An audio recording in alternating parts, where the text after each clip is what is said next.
Ein wunderschönes Hallo, liebe Moto-Fans und Sammlerkollegen. Herzlich willkommen zu...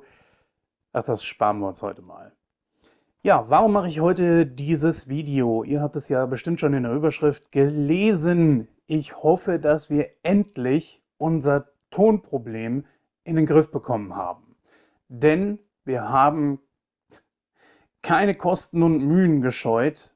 Über ein Jahr lang haben wir uns wirklich abgemüht, um etwas zu finden. Ob das jetzt final das ist oder nicht, in den Tests war es gut.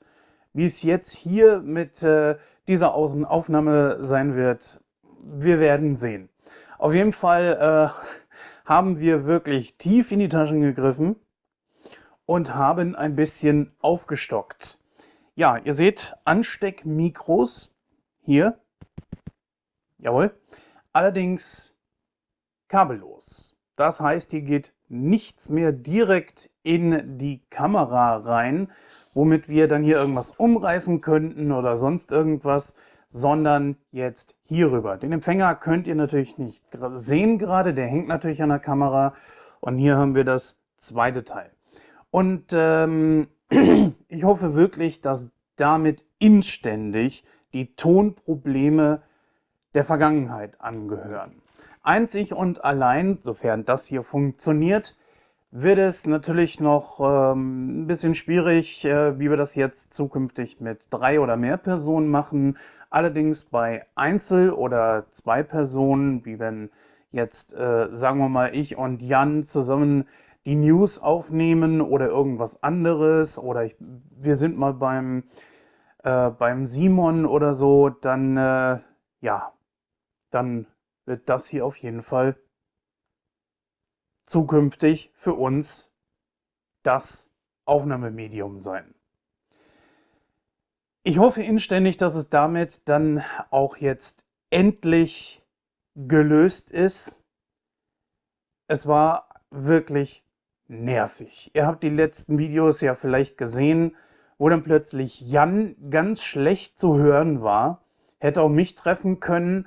Es betraf hier diese Mikros hier, die dann direkt über einen Splitter, ich glaube Y-Stecker nennt man das, könnt ihr gerne mal in die Kommentare schreiben. Ich bin ein absoluter Newbie. Das war irgendwie, dass eins davon nicht aufgenommen wurde. Und wenn ihr mal genau hinhört, hört ihr da in dem Videos mich sehr deutlich und ihn eher nicht. Ich habe noch versucht, das so ein bisschen anzugleichen, indem ich meine Tonspur ein bisschen schlechter gemacht habe und seine versucht habe, ein bisschen besser zu machen. Wirklich gelungen ist mir das nicht. Aber gut, lange Rede, kurzer Sinn. Ich hoffe, dass es damit jetzt endlich, dass es damit endlich vorbei ist. Ja, also auch Intro, Outro sparen wir uns hier. Schreibt mal eure Meinung dazu in die Kommentare, was ihr davon haltet. Guckt auch mal bei unserem Kanal. Da habe ich das lang ersehnte Video über den Mega Construx Battlebones dann endlich gemacht.